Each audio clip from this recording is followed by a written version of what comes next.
جس کی باریک پٹیاں اس کے دودیا کاندھوں پر بمشکل ٹکی ہوئی تھیں۔ اس کی ننگی کمر کا ایک بڑا حصہ آئینے میں دکھائی دے رہا تھا اور اس کی سفید جلد روشنی میں چمک رہی تھی۔ وہ بڑے دھیان سے اپنی گردن اور بازوؤں پر لوشن لگا رہی تھی۔ احسن کے صبر کا پیمانہ لبریز ہو گیا۔ وہ اٹھا اور آہستہ سے چلتا ہوا زویا کے پیچھے آ کر کھڑا ہو گیا۔ اس نے زویا کی کمر کے برہنہ حصے کو اپنی انگلیوں سے چھوا۔ اس کے لمس میں ایک ایسی جلن اور پیاس تھی جسے وہ اب چھپا نہیں پا رہا تھا۔ زویا، احسن کی آواز بھاری اور لرزتی ہوئی تھی۔ بس کرو یہ سب، تم مجھے پاگل کر دو گی۔ احسن نے آگے بڑھ کے اپنے دونوں بازو زویا کی کمر کے گرد حمائل کر دیے اور اپنا چہرہ اس کی گردن کے خم میں چھپا دیا۔ اس نے زویا کی مہکتی ہوئی جلد پہ اپنے گرم ہونٹ رکھ دیے۔ وہ چاہتا تھا کہ زویا پگھل جائے، وہ اس کی باہوں میں جھول جائے جیسے پہلے ہوتا تھا، مگر زویا کا رد عمل برف جیسا سرد تھا۔ اس نے احسن کی گرفت میں کوئی مزاحمت تو نہیں کی، لیکن اس کا جسم بالکل اکڑا رہا۔ اس نے شیشے میں احسن کی آنکھوں میں دیکھا اور اپنے ہونٹوں پر ایک پرفریب مسکراہٹ سجائی۔ احسن، آپ میرا ہیئر سٹائل خراب کر رہے ہیں، زویا نے نرمی سے کہا اور پھر اپنی کوہنی سے اسے پیچھے دھکیلنے کی کوشش کی۔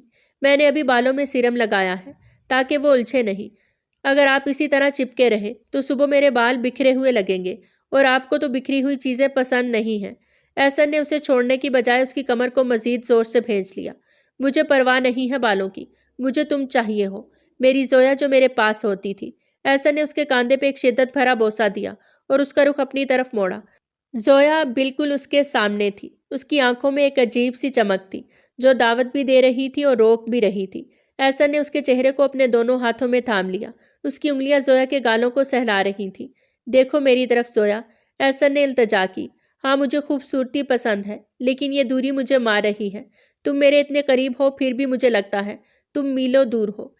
احسن نے جھک کر اس کے سرخ لبوں کو چومنا چاہا۔ ان کے ہونٹوں کے درمیان صرف ایک سانس کا فاصلہ رہ گیا۔ عین اسی لمحے زویا نے اپنی نازک ہتھیلی احسن کے ہونٹوں پہ رکھ دی۔ نہیں احسن، زویا نے اپنی نظریں احسن کی آنکھوں میں گاڑ دیں۔ ابھی نہیں، میری نائٹ کریم کا وقت ہو گیا ہے اور اگر میں دیر سے سوئی تو صبح میری آنکھوں کے نیچے ہلکے پڑ جائیں گے۔ آپ ہی نے کہا تھا نا کہ ماہم بھابھی کتنی فریش لگتی ہیں، مجھے بھی ویسے ہی فریش رہنا ہے۔ احسن نے جھنجھلا کر اس کا ہاتھ ہٹایا۔ تم میرا موازنہ میرے ہی خلاف استعمال کر رہی ہو۔ میں تمہارا شوہر ہوں زویا، اور میرا تم پر حق ہے۔ زویا نے اپنے ریشمی لباس کو درست کرتے ہوئے ایک قدم پیچھے ہٹایا۔ حق تو تب ہوتا ہے جب آپ کو میری روح سے پیار ہوتا۔ آپ کو تو ایک شو پیس چاہیے تھا جسے آپ دنیا کو دکھا سکیں۔ لیجیے، میں بن گئی شو پیس۔ اب شو پیس کو دور سے دیکھ کر خوش ہوں، اسے چھو کر خراب مت کریں۔ یہ کہہ کر زویا نے ایک قاتلانہ ادائے بے نیازی سے اسے دیکھا اور بستر کے اپنے حصے پر جا کر لیٹ گئی۔ اس نے پشت احسن کی طرف کر لی۔ احسن وہیں کھڑا رہ گیا۔ اس کا وجود سلگ رہا تھا اور زویا کی بے تنائی اس آگ پہ تیل کا کام کر رہی تھی۔ وہ زویا کو حاصل تو کرنا چاہتا تھا، لیکن زویا نے خود کو ایک ایسے قلعے میں بند کر لیا تھا جس کی چابی احسن کھو چکا تھا۔ دوسری طرف صبح کا منظر ریحان کے گھر میں بالکل مختلف تھا، لیکن اتنا ہی تکلیف دہ تھا۔ ریحان نیند سے بیدار ہوا تو اسے کچن سے برتنوں کی آوازیں آ رہی تھیں۔ وہ آنکھیں ملتا ہوا کچن میں گیا۔ وہاں ماہم فرش پہ بیٹھی سبزی کاٹ رہی تھی۔ اس نے ایک پرانا سا سوتی جوڑا پہن رکھا تھا، دوپٹہ کمر پہ بندھا تھا اور چہرے پر چکنائی اور پسینہ تھا۔ اس کے ہاتھ جو کبھی نرم و نازک ہوتے تھے اب سبزیوں کے رنگ سے داغدار ہو رہے تھے۔ ریحان کو ایک شدید ٹیس اٹھی۔ اسے وہ ماہم یاد آئی جو صبح اٹھتے ہی سب سے پہلے اپنا چہرہ صاف کرتی تھی اور اس کے لیے مسکراتی تھی۔ ریحان نیچے جھکا اور ماہم کا ہاتھ پکڑ لیا۔ چھوڑو یہ سب ماہم، اٹھو یہاں سے۔ ماہم نے حیرت سے اسے دیکھا۔ کیا ہوا ریحان؟ ناشتہ بس تیار ہونے والا ہے، میں نے آلو کے پراٹھے بنائے ہیں، مجھے پراٹھے نہیں چاہیے۔ ریحان نے اس کا ہاتھ کھینچ کر اسے کھڑا کیا۔ مجھے میری بیوی چاہیے۔ تم نے اپنا کیا حال بنا رکھا ہے؟ دیکھو اپنے ہاتھوں کو، یہ کھردرے ہو گئے ہیں۔ تمہاری وہ نیل پالش کہاں گئی؟ تمہاری وہ انگوٹھیاں؟ ماہم نے اپنا ہاتھ چھڑایا اور اسے اپنے دوپٹے سے صاف کیا۔ ریحان، آپ عجیب باتیں کرتے ہیں۔ گھر کے کاموں میں سجاوٹ نہیں چلتی۔ اگر میں ناخن بڑھاؤں گی تو روٹی گول کیسے بنے گی؟ اور اگر میں تیار ہونے میں وقت لگاؤں گی تو گھر کی صفائی کون کرے گا؟ ریحان نے آگے بڑھ کر اسے شانوں سے پکڑ لیا۔ میں نے ماسی رکھنے کا کہا تھا تم سے، میں نے یہ نہیں کہا تھا کہ تم خود ماسی بن جاؤ۔ مجھے گھٹن ہو رہی ہے ماہم، مجھے تمہاری وہ خوشبو چاہیے، وہ نخرے چاہیے، مجھے وہ ماہم چاہیے جو مجھ سے لڑتی تھی کہ اس سے شاپنگ پر جانا ہے۔ یہ خاموش خدمت گزار عورت مجھے کاٹ رہی ہے۔ ماہم نے ریحان کی آنکھوں میں دیکھا۔ اس کی نظروں میں ایک گہرا طنز چھپا تھا۔ ریحان، جب میں وہ سب کرتی تھی تو آپ کہتے تھے کہ میں صرف ایک گڑیا ہوں، زندگی گزارنے کے قابل نہیں۔ اب جب میں زندگی گزارنے والی عورت بن گئی ہوں تو آپ کو گڑیا یاد آ رہی ہے۔ آپ مردوں کو کبھی خوش نہیں کیا جا سکتا۔ خوش؟ ریحان تلخی سے ہنسا۔ تم مجھے خوش نہیں کر رہی ماہم، تم مجھے سزا دے رہی ہو، تم جان بوجھ کر یہ حلیہ بنا کر پھرتی ہو تاکہ مجھے احساس جرم ہو۔ ماہم نے پلٹ کر توا چولہے پہ رکھا۔ یہ سزا نہیں ہے ریحان، یہ اصلاح ہے۔ اب جائیے اور تیار ہو جائیے، ورنہ پراٹھے ٹھنڈے ہو جائیں گے، اور آپ کو ٹھنڈا کھانا پسند نہیں ہے۔ ریحان بے بسی سے اسے دیکھتا رہا۔ اسے سامنے کھڑی عورت میں اپنی بیوی نظر نہیں آ رہی تھی، بلکہ ایک مشین نظر آ رہی تھی جو صرف اس کے حکم کی تعمیل کر رہی تھی، لیکن اس میں جذبات نام کی کوئی چیز نہیں تھی۔ شام کو احسن اور ریحان دوبارہ اسی کیفے میں بیٹھے تھے۔ دونوں کے سامنے کافی کے مگ پڑے تھے جن سے دھواں اٹھ رہا تھا، بالکل ان کے دلوں کی طرح۔ یار ریحان، میں ہار گیا ہوں۔ احسن نے سر دونوں ہاتھوں میں گرا لیا۔ وہ میرے سامنے ہوتی ہے اتنی حسین کے نظر نہ ہٹے، لیکن میں اسے چھو نہیں سکتا۔ وہ کہتی ہے میک اپ خراب ہو جائے گا، ڈریس پہ شکن آ جائے گی۔ اس نے مجھے تڑپا کے رکھ دیا ہے۔ کل رات میں اس کے پیروں میں گرنے والا تھا کہ بس کرو یہ ناٹک، لیکن اس کی آنکھوں کی سرد مہری نے مجھے روک دیا۔ ریحان نے ایک اداس آ بھری۔ اور میرا حال تم سے بھی برا ہے۔ میرا گھر شیشے کی طرح چمک رہا ہے، کھانے بادشاہوں والے ہیں، لیکن بیوی غائب ہے۔ وہ میرے پاس بیٹھتی ہی نہیں، ہر وقت کام اور کام اور کام۔ مجھے لگتا ہے میں نے ایک جیتی جاگتی تتلی کے پر کاٹ کر اسے ایک کیڑا بنا دیا ہے۔ مجھے اس کی وہ فضول باتیں یاد آتی ہیں، اس کے وہ نخرے یاد آتے ہیں۔ ایسا نے کافی کا گھونٹ بھرا جو اسے زہر جیسا لگا۔ ہم نے بہت بڑی غلطی کر دی ریحان۔ ہم نے سمجھا کہ ہم انہیں اپنی مرضی کے سانچے میں ڈھال لیں گے تو خوش رہیں گے، لیکن ہم بھول گئے کہ ان کی اصل شخصیت ہی تو وہ چیز تھی جس سے ہم نے محبت کی تھی۔ زویا کی سادگی اس کا حسن تھا، اور ماہم کا سٹائل اس کی پہچان تھا۔ تو اب کیا کریں؟ ریحان نے سوالیہ نظروں سے دیکھا۔ یہ دونوں تو اب اپنی اپنی ضد پہ اڑ گئی ہیں، یہ پیچھے ہٹنے والی نہیں۔ احسن کی آنکھوں میں ایک عزم جاگا۔ اس نے میز پہ مکہ مارا۔ اب ہمیں کچھ ایسا کرنا ہوگا جو ان کے دلوں کو ہلا دے۔ ہمیں انہیں یہ یقین دلانا ہوگا کہ ہمیں ان کی سروسز نہیں چاہیے، بلکہ ہمیں ان کی ذات چاہیے۔ ہمیں انہیں یہ احساس دلانا ہوگا کہ ہم انہیں کھو سکتے ہیں یا وہ ہمیں کھو سکتی ہیں۔ یہ کھیل اب صرف جذباتی نہیں رہا، اب یہ ملکیت کی جنگ بن گیا ہے۔ رات کے جب احسن گھر لوٹا تو زویا لاؤنج میں صوفے پر بیٹھی ٹی وی دیکھ رہی تھی۔ اس نے ایک اور دلکش لباس پہن رکھا تھا اور اس کی ٹانگیں ایک انداز سے ایک دوسرے پر جمی تھی۔ احسن سیدھا اس کے پاس گیا اور ریموٹ اٹھا کر ٹی وی بند کر دیا۔ زویا نے چونک کر اسے دیکھا۔ احسن، یہ کیا بدتمیزی ہے؟ احسن نے جھک کر اپنے ہاتھ زویا کے دائیں بائیں صوفے کی پشت پہ رکھ دیے اور اسے اپنے حصار میں لیا۔ اس کا چہرہ زویا کے چہرے کے اتنے قریب تھا کہ دونوں کی سانسیں ٹکرا رہی تھیں۔ احسن کی آنکھوں میں آج منت نہیں تھی، بلکہ ایک جنون تھا، ایک ملکیت کا دعویٰ تھا۔ بہت ہو گیا یہ حسن اور نفاست کا کھیل زویا۔ احسن کی آواز دھیمی مگر خطرناک تھی۔ تم نے مجھے بہت تڑپا لیا۔ تم سمجھتی ہو کہ تم یہ لباس پہن کر اور خود کو مجھ سے دور رکھ کر مجھے سزا دے رہی ہو۔ سنو زویا، میں اس لباس سے محبت نہیں کرتا، میں اس عورت سے محبت کرتا ہوں جو اس کے اندر ہے، اور اگر مجھے اس عورت تک پہنچنے کے لیے اس لباس کو تار تار بھی کرنا پڑا تو میں کروں گا۔ زویا کا دل زور سے دھڑکا۔ پہلی بار اسے احسن کی آنکھوں میں وہ پرانی محبت کے ساتھ ساتھ ایک خوفناک سنجیدگی نظر آئی۔ اسے لگا کہ آج شاید اس کا یہ مصنوعی خول ٹوٹنے والا ہے۔ احسن کی نظروں میں جو پیاس اور غصہ تھا وہ اسے بیک وقت ڈرا بھی رہا تھا اور اس کے اندر ایک انجانی سی خواہش بھی بیدار کر رہا تھا۔ یہ وہ مقام تھا جہاں سے واپسی کا راستہ بند ہو چکا تھا اور صرف جذبات کا ٹکراؤ باقی تھا۔ رات گہری ہو چکی تھی اور شہر بھر میں موسلا دھار بارش برس رہی تھی۔ بادلوں کی گرج نے ماحول میں ایک عجیب سی وحشت اور رومانویت کھول دی تھی۔ بجلی کی کڑک کے ساتھ ہی گھر کی لائٹس چلی گئی۔ پورا گھر تاریکی میں ڈوب گیا، سوائے اس موم بتی کی لرزتی ہوئی لو کے جو زویا نے ڈرائنگ روم کے وسط میں جلائی تھی۔ احسن ابھی گھر میں داخل ہوا تھا۔ وہ بارش میں بری طرح بھیگ چکا تھا۔ اس کی سفید شرٹ جسم کے ساتھ چپکی ہوئی تھی، جس سے اس کے کسرتی جسم کے خدوخال نمایاں ہو رہے تھے۔ پانی کے قطرے اس کے بالوں سے ٹپک کر اس کے چہرے پہ بہہ رہے تھے۔ اس کی نظر سامنے کھڑی زویا پر جمی جو موم بتی کی مدھم سنہری روشنی میں کسی طلسماتی دنیا کی شہزادی لگ رہی تھی۔ زویا نے گہرے نیلے رنگ کی ایک شفون کی ساڑی پہن رکھی تھی جس کا پلو اس نے بڑی نفاست سے گرا رکھا تھا۔ روشنی کے سائے ان کے چہرے کے نقوش کو مزید گہرا اور پرسنار بنا رہے تھے۔ فضا میں بارش کی مٹی والی خوشبو اور زویا کے ہیجان انگیز عطر کی مہک مل کر ایک نشہ سا طاری کر رہی تھی۔ احسن نے دروازہ لاک کیا اور دھیرے دھیرے زویا کی طرف بڑھا۔ اس کے قدموں کی چاپ قالین میں جذب ہو رہی تھی۔ زویا نے اسے اپنی طرف آتے دیکھا تو اس کے دل کی دھڑکن بے ترتیب ہو گئی۔ اس نے اپنی گھبراہٹ چھپانے کے لیے ساڑی کا پلو درست کیا اور سرد لہجے میں بولی، احسن آپ گیلے ہیں، پلیز قالین خراب مت کیجیے گا، میں نے آج ہی ڈرائی کلین کروایا ہے۔ احسن اس کی بات سنی انسنی کر کے چلتا رہا، یہاں تک کہ وہ زویا کے بالکل سامنے آ کر رک گیا۔ اب ان کے درمیان صرف چند انچ کا فاصلہ تھا۔ احسن کی گرم سانسیں زویا کے چہرے سے ٹکرا رہی تھیں۔ جو سردی میں بھی اسے دہکا رہی تھی۔ تمہیں قالین کی فکر ہے زویا؟ احسن نے سرگوشی کی جو غرض سے زیادہ بھاری تھی۔ اور اس آگ کا کیا جو تم نے میرے اندر لگا رکھی ہے؟ احسن نے اپنا گیلا ہاتھ اٹھایا اور زویا کے رخسار کو چھوا۔ زویا کا جسم ایک دم سے لرز اٹھا۔ احسن کا لمس برف اور آگ کا امتزاج تھا۔ احسن، میرا میک اپ۔ زویا نے کمزور سی مزاحمت کی کوشش کی۔ بھاڑ میں گیا میک اپ۔ احسن نے اچانک اس کی کمر میں ہاتھ ڈال کے اسے ایک جھٹکے سے اپنے قریب کر لیا۔ زویا کا سینہ احسن کے بھیگے ہوئے سینے سے جا ٹکرایا۔ دیکھو میری آنکھوں میں زویا، احسن نے حکم دینے والے انداز میں کہا۔ اس کی آنکھوں میں ایک جنون تھا۔ تم میری ہو، یہ سجا سنورا جسم، یہ مہکتی ہوئی جلد، یہ سانسیں، یہ سب میرا ہے۔ تم جتنا مجھ سے دور بھاگو گی میں اتنا ہی شدت سے تمہیں قریب لاؤں گا۔ احسن نے اپنا چہرہ جھکا کر زویا کی گردن کے اس نازک حصے کو چھوا جہاں نبض تیزی سے دھڑک رہی تھی۔ زویا کی آنکھیں بند ہو گئیں اور اس کے ہونٹوں سے ایک بے ساختہ سسکی نکلی۔ احسن کے گیلے بالوں سے ٹپکتا پانی زویا کی گردن پہ گرا تو اسے لگا جیسے کسی نے پگھلا ہوا سیسا انڈیل دیا ہو۔ احسن، چھوڑے مجھے۔ زویا نے اس کے بازوؤں کو پکڑ کر دھکیلنا چاہا مگر احسن کی گرفت فولادی تھی۔ نہیں چھوڑوں گا۔ احسن نے اس کے کان کی لو کے پاس لب رکھ دیے۔ بہت تڑپا لیا تم نے، بہت دکھا لیا اپنا یہ مصنوعی روپ۔ آج میں تمہیں بتاؤں گا کہ شوہر کا احساس ملکیت کیا ہوتا ہے۔ آج تم صرف میری بیوی ہو، کوئی ماڈل نہیں۔ احسن نے اسے دیوار کے ساتھ لگا دیا۔ بارش کا شور باہر مزید تیز ہو گیا۔ احسن کا ہر لمس زویا کے ضبط کے بندھن توڑ رہا تھا۔ وہ چاہ کے بھی اس قربت کے سحر سے نہیں نکل پا رہی تھی۔ احسن کی قربت میں ایک ایسا دعویٰ تھا، ایک ایسا اختیار جس نے زویا کو بے بس کر دیا۔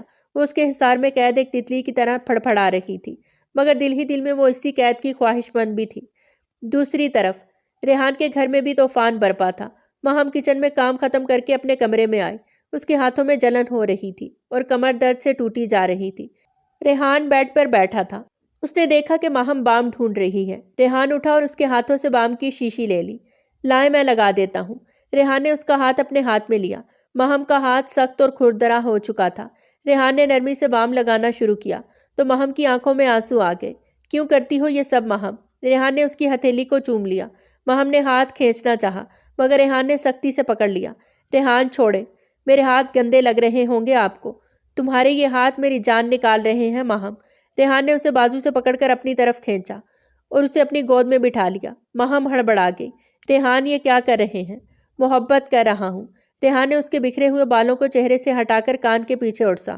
تمہارا یہ حلیہ، یہ سادگی، یہ سب مجھے تکلیف دیتا ہے کیونکہ اس میں میری وہ ماہم کہیں کھو گئی ہے جسے خود پر ناز تھا۔ لیکن سنو ماہم، تم چاہے ماسی بن جاؤ یا ملکہ، تم صرف میری ہو۔ مجھے ڈر لگتا ہے کہ کہیں اس ضد میں تمہیں ہمیشہ کے لیے کھو نہ دوں۔ ریحان نے ماہم کے چہرے کو دونوں ہاتھوں میں تھاما اور شدت سے اس کی پیشانی پر بوسہ دیا۔ مجھے میری ماہم واپس کر دو۔ مجھے وہ خوشبو، وہ نخرے، وہ سب چاہیے جس پر میرا حق ہے۔ ماہم کی آنکھوں سے آنسو بہہ نکلے۔ ریحان نے اپنے انگوٹھے سے اس کے آنسو صاف کیے۔ رو مت۔ ریحان نے اس کی آنکھوں میں جھانکا۔ تمہارا ہر آنسو میرے دل پہ گرتا ہے۔ آج رات میں کوئی کام نہیں ہونے دوں گا۔ آج رات صرف تم اور میں ہوں گے۔ کوئی کچن نہیں، کوئی صفائی نہیں، صرف ہم۔ ریحان نے اسے سینے سے لگا لیا۔ ماہم نے اپنا سر اس کے کاندھے پہ رکھ دیا۔ اسے ریحان کی دھڑکن صاف سنائی دے رہی تھی۔ دونوں جوڑے آج رات اپنی اپنی ضد اور انا کی دیواروں کو گرنے کا شور سن رہے تھے۔ بارش تھمنے کا نام نہیں لے رہی تھی اور احسن اور زویا کے درمیان فاصلہ ختم ہو چکا تھا۔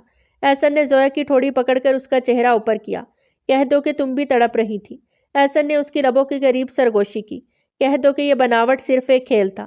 زویا کی سانسیں اکھڑ رہی تھی۔ احسن کی قربت نے اسے پگھلا دیا تھا۔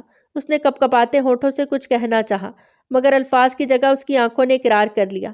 احسن نے اس کی خاموشی کو اس کی رضا سمجھا اور اسے اپنے آغوش میں بھر لیا۔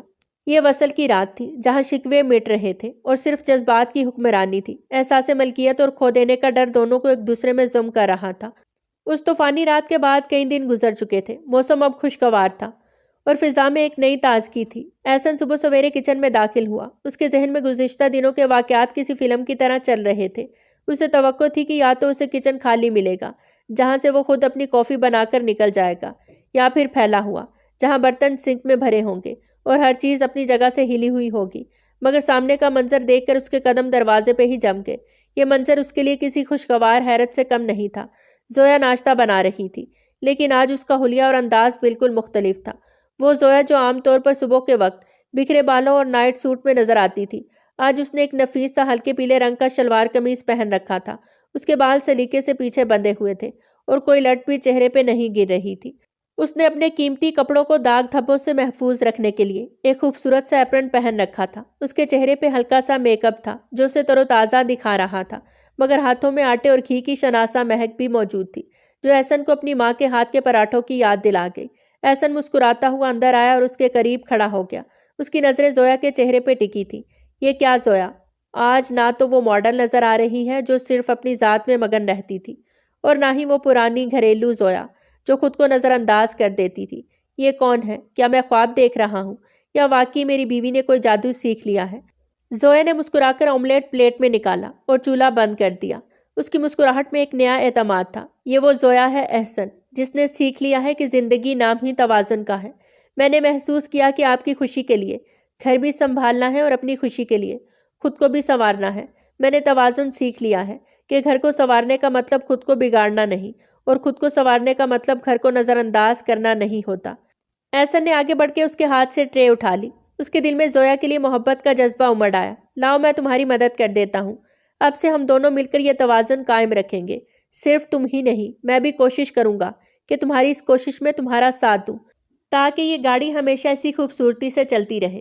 دوسری طرف شہر کے دوسرے حصے میں ریحان کے گھر کا منظر بھی بدل چکا تھا۔ وہ گھر جو کچھ دن پہلے تک افراتفری کا نمونہ بنا رہتا، آج وہاں ایک عجیب سا سکون اور ٹھہراؤ تھا۔ مہم ڈائننگ ٹیبل پہ پھل سجا رہی تھی۔ میز پہ طرح طرح کے لوازمات کرینے سے رکھے تھے۔ اس نے ایک جدید لیکن آرام دہ جمپ سوٹ پہن رکھا تھا جو اس کی شخصیت کے عین مطابق تھا۔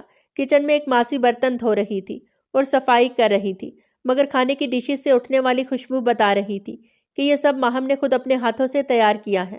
ریحان اپنے کمرے سے تیار ہو کر باہر آیا۔ اس کی نظر سب سے پہلے چمکتے ہوئے فرش اور صاف ستھرے لاؤنج پہ پڑی، پھر اس نے میز پہ سجے کھانے کو دیکھا۔ گھر کو صاف ستھرا اور ماہم کو کچن کی نگرانی میں مصروف دیکھ کر اس کے لبوں پر ایک اطمینان بخش مسکراہٹ پھیل گئی۔ ارے واہ! ریحان نے کرسی کھینچی اور بیٹھتے ہوئے کہا، آج تو ناشتہ شاہانہ لگ رہا ہے۔ ایسا لگ رہا ہے جیسے میں کسی 5 اسٹار ہوٹل میں بیٹھا ہوں۔ لیکن ایک منٹ، بیگم صاحبہ کے ہاتھ تو خراب نہیں ہوئے؟ تم تو کچن کے کاموں سے گھبراتی تھی کہ کہیں تمہاری جلد خراب نہ ہو جائے۔ ماہم نے ایک ادا سے اپنے خوبصورت مینیکیور شدھ ہاتھ دکھائے اور ہنس دی۔ بالکل نہیں ریحان، میں نے کام بانٹ لیے ہیں اور زندگی کو آسان بنانے کا گر سیکھ لیا ہے۔ صفائی ماسی کرے گی، لیکن کھانا میں بناؤں گی، کیونکہ مجھے احساس ہوا کہ آپ کو میرے ہاتھ کا ذائقہ پسند ہے۔ میں نے سمجھ لیا کہ گھر کو میوزیم نہیں بنانا کہ جہاں چیزوں کو ہاتھ لگانے کی ممانعت ہو، لیکن اسے کباڑ خانہ بھی نہیں بنانا جہاں سکون کا سانس لینا محال ہو۔ اسے بس ایک گھر بنانا ہے جہاں ہم دونوں خوش رہ سکیں۔ ریحان نے جذباتی ہو کر اس کا ہاتھ تھام لیا اور اسے چوم لیا۔ مجھے تم پہ فخر ہے ماہم، تم نے ثابت کر دیا کہ اگر تم چاہو تو کچھ بھی کر سکتی ہو۔ تم میری پرفیکٹ بیوی ہو، اور آج مجھے یقین ہو گیا کہ ہمارا مستقبل بہت روشن ہے۔ دن خوشگوار مصروفیات میں گزر گیا اور پھر شام کا وقت آیا۔ چاروں دوست احسن کے گھر کی کشادہ چھت پہ جمع تھے۔ ہلکی ہلکی ٹھنڈی ہوا چل رہی تھی اور باربیکیو کا شاندار انتظام کیا گیا تھا۔ احسن مہارت سے سیخوں کو پلٹ رہا تھا اور ساتھ ساتھ موسیقی سے لطف اندوز بھی ہو رہا تھا، جبکہ زویا اس کے ساتھ کھڑی سلاد بنا رہی تھی اور وقتاً فوقتاً احسن کی پیشانی سے پسینہ صاف کر رہی تھی۔ ریحان اور ماہم پاس ہی کرسیوں پر بیٹھے کولڈ ڈرنکس کے گھونٹ بھر رہے تھے اور ہنس ہنس کر پرانی یادیں تازہ کر رہے تھے۔ یا ریحان، احسن نے ایک سیخ کباب پلیٹ میں رکھتے ہوئے شرارت سے کہا اور ماہم کی طرف دیکھا۔ یہ بیویاں بھی عجیب ہوتی ہیں، پہلے سدھرتی نہیں تھی اور ہم سارا دن پریشان رہتے تھے، اور اب سدھر گئی ہیں تو ہمیں ڈر لگنے لگا ہے کہ کہیں ہم سے زیادہ سمجھدار نہ ہو جائیں اور ہماری حکمرانی خطرے میں نہ پڑ جائے۔ زویا نے ہنستے ہوئے احسن کے منہ میں گرم گرم کباب کا ٹکڑا ڈالا۔ دیکھیں احسن صاحب، باتیں کم بنائیں اور کام پر توجہ دیں۔ اگر ہم نہ سدھرتے تو آپ لوگ بگڑ جاتے۔ ہم نے تو بس آپ لوگوں کو یہ سکھایا کہ ہیرے کی اصل قدر اس کی ظاہری چمک میں نہیں بلکہ اس کی اندرونی مضبوطی میں ہوتی ہے۔ ہم نے خود کو بدلا تاکہ آپ لوگوں کو بدلنے کی ضرورت نہ پڑے۔ ماہم نے اپنا گلاس اٹھا کر چیئرز کیا۔ بالکل ٹھیک کہا زویا نے، اور ہم نے یہ سیکھا کہ شوہر کو خوش کرنے کے لیے صرف اچھا دکھنا اور ماڈل بننا کافی نہیں، بلکہ اسے اچھا محسوس کروانا، اس کے سکون کا خیال رکھنا بھی اتنا ہی ضروری ہے۔ اصل خوبصورتی تو رویوں میں ہوتی ہے۔ ریحان نے ماہم کے کاندھے پہ اپنا بازو رکھا اور انتہائی محبت پاش نظروں سے اسے دیکھا۔ اس کی آنکھوں میں اعتراف تھا۔ سچ تو یہ ہے کہ ہم چاروں ہی بے وقوف تھے۔ ہم ایک دوسرے میں وہ خوبیاں زبردستی ڈھونڈ رہے تھے جو ہمارے پاس نہیں تھی۔ ہم آئیڈیالزم کے چکر میں حقیقت کو نظر انداز کر رہے تھے۔ شکر ہے کہ ہم نے وقت رہتے سمجھ لیا کہ محبت قبول کرنے کا نام ہے، بدلنے کا نہیں۔ ایک دوسرے کی خامیوں کے ساتھ جینا ہی اصل زندگی ہے۔ احسن نے مسکراتے ہوئے میوزک پلیئر کا رخ کیا اور ایک رومانوی دھن لگا کر والیوم تھوڑا اونچا کر دیا۔ باتوں کا وقت ختم، اب جشن کا وقت ہے، چلو اسی بات پر ایک ڈانس ہو جائے۔ احسن نے آگے بڑھ کر زویا کا ہاتھ تھاما اور اسے چھت کے وسط میں لے آیا۔ چاندنی رات میں دونوں ایک دوسرے کی آنکھوں میں کھو گئے۔ ہوا کے دوش پہ موسیقی کے سر بکھر رہے تھے۔ احسن نے زویا کی کمر میں ہاتھ ڈال کر اسے اپنے قریب کیا۔ تم جیسی بھی ہو زویا، میری ہو۔ احسن نے اس کے کان میں سرگوشی کی۔ اس کے لہجے میں یقین تھا، چاہے تم سے مسالوں کی خوشبو آئے یا مہنگے عطر کی، تم میری روح کا حصہ ہو۔ مجھے اب تمہیں کھو دینے کا کوئی ڈر نہیں، کیونکہ میں جانتا ہوں کہ ہم ایک دوسرے میں مکمل ہیں۔ ہماری خامیاں اور خوبیاں مل کر ہی ہمیں ایک بہترین جوڑا بناتی ہیں۔ زویا نے پرسکون ہو کر اپنا سر اس کے سینے پہ رکھ دیا۔ اسے احسن کے دل کی دھڑکن صاف سنائی دے رہی تھی۔ اور میں آپ کی ہوں، ہمیشہ کے لیے۔ میں نے جان لیا کہ میری دنیا آپ کی اسی محبت کے گرد گھومتی ہے۔ دوسری طرف ریحان نے ماہم کو دیکھ کر شرارت سے آنکھ ماری اور اسے بھی ڈانس فلور پہ کھینچ لیا۔ چاروں دوست دو جوڑے ہنستے مسکراتے ہوئے زندگی کے اس نئے باب کا جشن منا رہے تھے، جہاں نہ کوئی موازنہ تھا اور نہ کوئی کمی، صرف محبت اور توازن تھا۔ فضا میں محبت کی چاشنی گھلی ہوئی تھی۔ کیمرہ ان کے خوشگوار اور مسرور چہروں سے ہوتا ہوا آہستہ آہستہ اوپر اٹھا اور آسمان پر چمکتے ہوئے پورے چاند پہ جا کر رک گیا، جو اپنی پوری آب و تاب کے ساتھ چمک رہا تھا اور ان کی مکمل محبت کی گواہی دے رہا تھا۔ والسلام۔